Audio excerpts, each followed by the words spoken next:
नमस्कार प्रिय विद्यार्थियों। हम न्यस्तय चरितम के प्रथम सर्ग का अध्ययन कर रहे थे। उसी क्रम को आगे बढ़ाते हुए आज हम आगे के श्लोकों का अध्ययन करेंगे। पूर्व के श्लोकों में हमने देखा कि श्री हर्ष राजा नल के आंतरिक और बाह्य गुणों का वर्णन कर रहे हैं।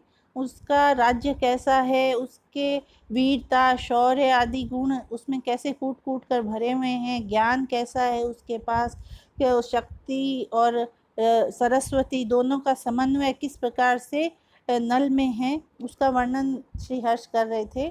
उसी क्रम में वह उस राजा नल के शारीरिक सौष्ठव का, उसकी सुंदरता का वर्णन करते हुए कह रहे हैं। श्लोक है, स्वबाल भारस्य तदुत्तमांगजयी समम चमर्येव तुलाभिलाषिणः अनागसे संशति बाल चापलम पुनः पुनः पुच्छ विलोन छलात। यहाँ पर श्री हर्ष कह रहे हैं कि राजा नल के जो बाल हैं वो चमड़ी मृग के बालों से भी अधिक कोमल, अधिक सुंदर और अधिक शोभा वाले हैं।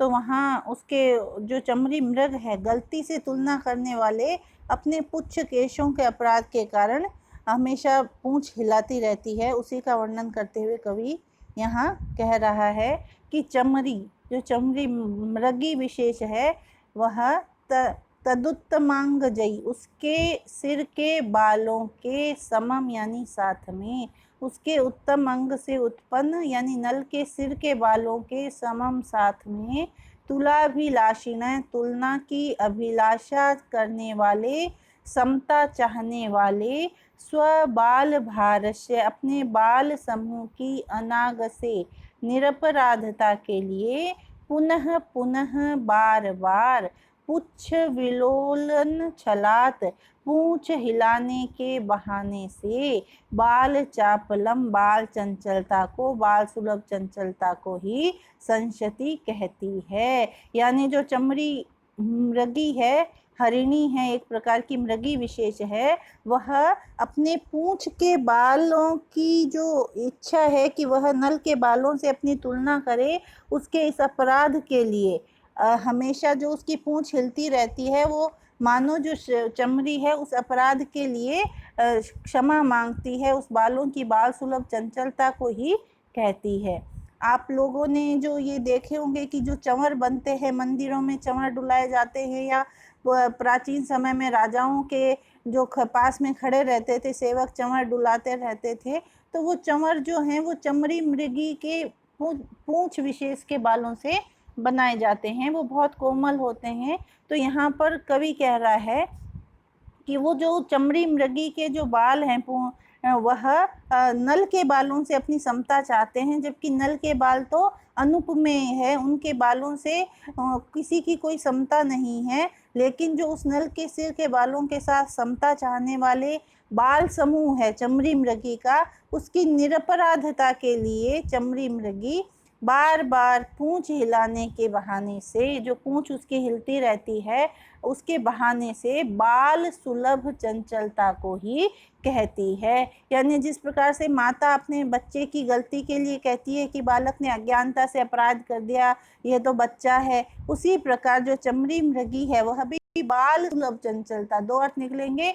एक तो बालक के अर्थ में कि बालक ने अज्ञानता से अपराध कर दिया, यानी चमड़ी भी बालों को बाल का अपराध समझकर, बालक का अपराध समझकर क्षमा करने के लिए कह रही है कि इसे हकीकत या वास्तविकता पता नहीं है, इसने गलती से नल के बालों से अपनी समता चाह ली है, तो ये बालक है, अज्ञानतावश इसने ऐसा अपराध कर दिया है। तो वो पूंछ हिलाने के बहाने से अपने बालों की बाल सुलभ चंचलता को ही, पुच्छ विलोलन छलात, पूंछ हिलाने के बहाने से, बाल चापलम, बालों की चंचलता को, बाल सुलभ चंचलता को ही संशति कह रही है। यहाँ पर यह भाव व्यंजित हो रहा है कि चमड़ी मृगी के पूंछ के बालों से भी अधिक सुंदर और मृदु नल के सिर के केश हैं, और पूंछ हिलाने के बहाने का प्रतिषेध करके, पूंछ के हिलाने का प्रतिषेध करके बाल चापल्य की जो स्थापना की गई है, यानी प्रकृति का निषेध करके अन्य की स्थापना की गई है, तो अपनुति अलंकार यहाँ प्रयोग में आया है। अगला श्लोक देखेंगे। अगले श्लोक में श्री हर्ष राजा नल की सुंदरता का वर्णन करते हुए कह रहे हैं कि राजा नल कामदेव के समान सुंदर था, अतः उसमें सुंदरियों का विभ्रम होना स्वाभाविक है। तीनों लोकों की जो सुंदरियां हैं वह नल के ऊपर कामासक्त थी। उसी का वर्णन करते हुए, उसी आशय का वर्णन करते हुए कवि इस श्लोक में कह रहा है कि महीभृतस्तस्य च मन्मथ श्रिया निजस्य चित्तस्य च तम प्रतीच्छाया द्विधा नृपे तत्र जगत्त्रयी भुवां नत भ्रुवां मन्मथ विभ्रमो भवत्। तो कह रहे हैं कि तस्य महीभृत मन्मथ श्रिया, उस राजा नल की मन्मथ श्रिया कामदेव के समान शोभा के कारण, मन्मथ कहते हैं कामदेव को, तो उसकी श्रिया यानी कामदेव की शोभा के कारण तम प्रति, उसके प्रति निजस्य चित्तस्य इच्छया, अपने चित्त की अभिलाषा के कारण तत्र नृपे, उस राजा के विषय में जगत त्रयी भुवाम, तीनों लोकों में होने वाली, उत्पन्न होने वाली नत भ्रुवाम, सुंदरियों में द्विधा, दो प्रकार का मन्मथ विभ्रम, काम का विभ्रम, कामदेव का भ्रम अथवा काम जनित विलास अभवत हुआ। दो प्रकार का काम विभ्रम हुआ। एक तो उन्होंने राजा नल में काम का विभ्रम किया कि ये कामदेव है, और दूसरा नल को देखकर उन सुंदरियों में काम जनित विलास उत्पन्न हुआ।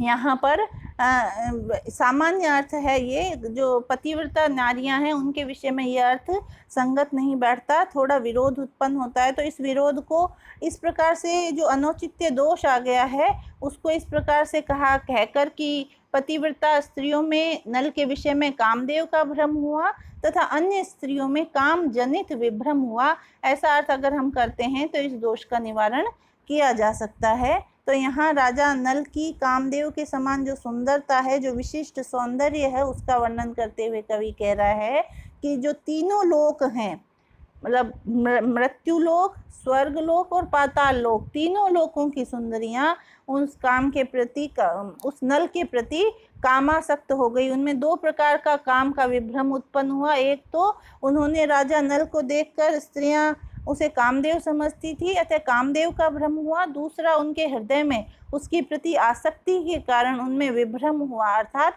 वो कटाक्ष आदि विलास करने लगती थी। तो यहाँ ये कामदेव के समान जो नल की सुंदरता है उसका चित्रण इस श्लोक में किया गया है। इस श्लोक में श्लेष संकीर्ण यथासंख्य अलंकार है। अगला श्लोक देखेंगे। निमीलन भ्रंश जुषा दृशा भृशम निपीय तम यस्त्रिदशीभिरर्जितः अमुस्तमभ्यास भरम विवृणवते निमेष निस्वैर धुनापि लोचनई।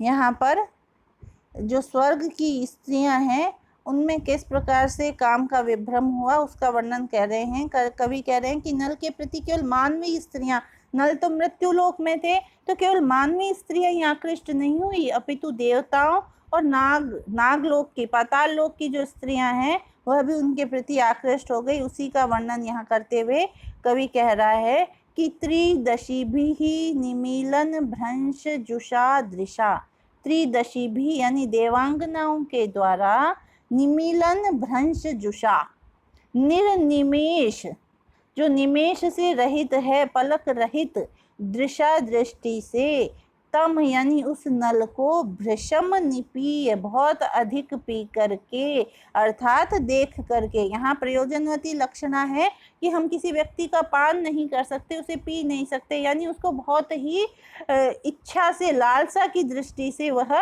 जो देवताओं की स्त्रियां हैं वो देखती हैं। तो उसी का वर्णन करते हुए कवि कह रहा है कि त्रिदशीभिः देवांगनाओं के द्वारा, निमीलन भ्रंश जुषा निर्निमेष, दृशा दृष्टि से, तम उस राजा नल को, भृशम निपीय बहुत अच्छी तरह से देख करके, यह अर्जितः जो अभ्यास अर्जित किया गया, जो अभ्यासाधिक्य को प्राप्त किया, तम अभ्यास भरम, उस अभ्यास के भार को, उस अतिशय अभ्यास को, अमुहु यानी ये देवांगनाएं, अधुना अपि आज भी, निमेष निःस्वै लोचनई, निमेष रहित लोचनों से, नेत्रों से, विवृणवते प्रकट करती है।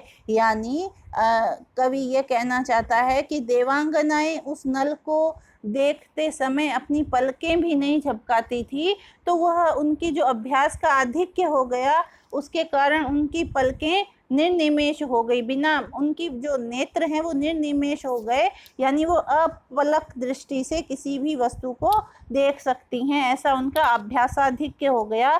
तो इस अभ्यास आधिक्य को वो आज भी निमेष रहित नेत्रों से प्रकट करती है। यहाँ पर जो देवांगनाओं का, देवताओं का जो गुण है कि उनकी जो पलकें नहीं झपकती है, उस गुण की इस प्रकार से कवि ने कल्पना की है कि मानो जो देवांगनाएं हैं उनका ये जो अभ्यास था, नल को देखने का अभ्यास है, उसके कारण से उन्होंने अपलक दृष्टि को, अपलक नेत्रों को जो प्राप्त किया, अपलक दृष्टि का अभ्यास उनको हो गया। निर्निमेष नेत्रों से वह जो अभ्यास है आज भी वो देवांगनाएं अपना प्रकट करती हैं। यहाँ पर कवि राजा नल की अतिशय सौंदर्य का वर्णन करने के लिए ऐसा वर्णन किया है। यहाँ यह अर्थ व्यंजित हो रहा है कि नल के सौंदर्य की चर्चा केवल भूलोक में नहीं अपितु स्वर्ग लोक में भी पहुंच चुकी थी। संभावना की गई है कि देवांगनाओं की स्वाभाविक जो निमेषा भाव है, कि स्वाभाविक रूप से देवताओं में ये गुण पाया जाता है कि उनकी पलकें नहीं झपकती है, तो उसमें निर्निमेष दृष्टि से देखने के अभ्यास की जो संभावना की गई है, अतः यहाँ गम्योत्प्रेक्षा अलंकार का भी सुंदर प्रयोग हुआ है। अगला श्लोक देखेंगे। अधस्तदा कर्णी फलाढ्य जीवितं दृशोर्द्वये नस्तद्वीक्षी चाफलम् इति स्म चक्षुः श्रवसां प्रिया नले स्तुवन्ति निन्दन्ति हृदा तदात्मनः। यहाँ पर भी जो अब नाग कन्याओं के द्वारा, नागांगनाओं के द्वारा नल के सौंदर्य की प्रशंसा का वर्णन इस श्लोक में किया जा रहा है। कवि कह रहे हैं कि चक्षु श्रवसाम, जो नाग हैं उनके कान नहीं होते, आँखें ही उनके कान का काम करती हैं, तो वह आँखों से ही देखते हैं, आँखों से ही सुनते हैं। तो वो कैसे हो गए? चक्षु श्रवसाम, चक्षु ही जिनके कान हैं यानी नाग। तो नागांगनाएं, चक्षु श्रवसाम प्रिया, नागों की प्रियाएं यानी नागांगनाएं। तो नागों की प्रियाएं या नागांगनाएं तदा उस समय, आत्मनः हृदा अपने हृदय से, नले नल के विषय में, नह यानी हम लोगों के, अधः यानी ये, दृशोर्द्वयम दोनों जो नेत्र हैं, तदा करनी उसको सुनने वाले हैं, उसके विषय में सुनने वाले हैं, उस नल के गुणों को सुनने वाले हैं, इसलिए फलाढ्य जीवितम, इसलिए सफल जीवन है।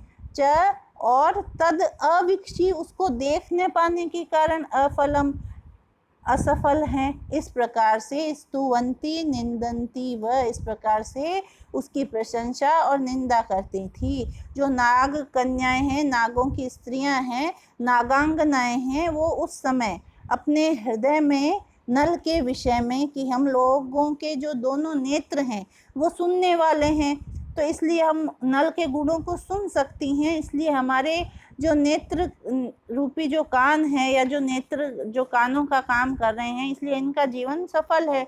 लेकिन वह पाताल लोक में होने के कारण मृत्यु लोक में स्थित नल को देख नहीं पा रही हैं, उसको देखने वाले हमारे नेत्र नहीं हैं, इसलिए वो असफल हैं। तो एक ही समय में वह अपने नेत्रों की प्रशंसा भी कर रही है और निंदा भी कर रही हैं। तो कह रही हैं कि इस कारण से असफल है। इस प्रकार प्रशंसा, स्तुवंती और निंदंती च, निंदा करती हैं। तो नागांगनाएं अपने नेत्रों की प्रशंसा भी करती हैं और निंदा भी करती हैं। तो इस प्रकार नल के सौंदर्य की चर्चा पाताल लोक तक भी पहुंच गई है। संबंधातिशयोक्ति अलंकार है। असंबंध में संबंध का कथन करने से नेत्रों को सफल और निष्फल दोनों कहा है एक ही साथ, तो विरोधाभास अलंकार है। एक ही कारक के साथ अनेक क्रियाएं स्तुवंती, निंदंती ये जो है इनका प्रयोग करने से दीपक अलंकार का भी इस श्लोक में सुंदर प्रयोग हुआ है। आगे के श्लोकों का अध्ययन हम अगले वीडियो में करेंगे। धन्यवाद।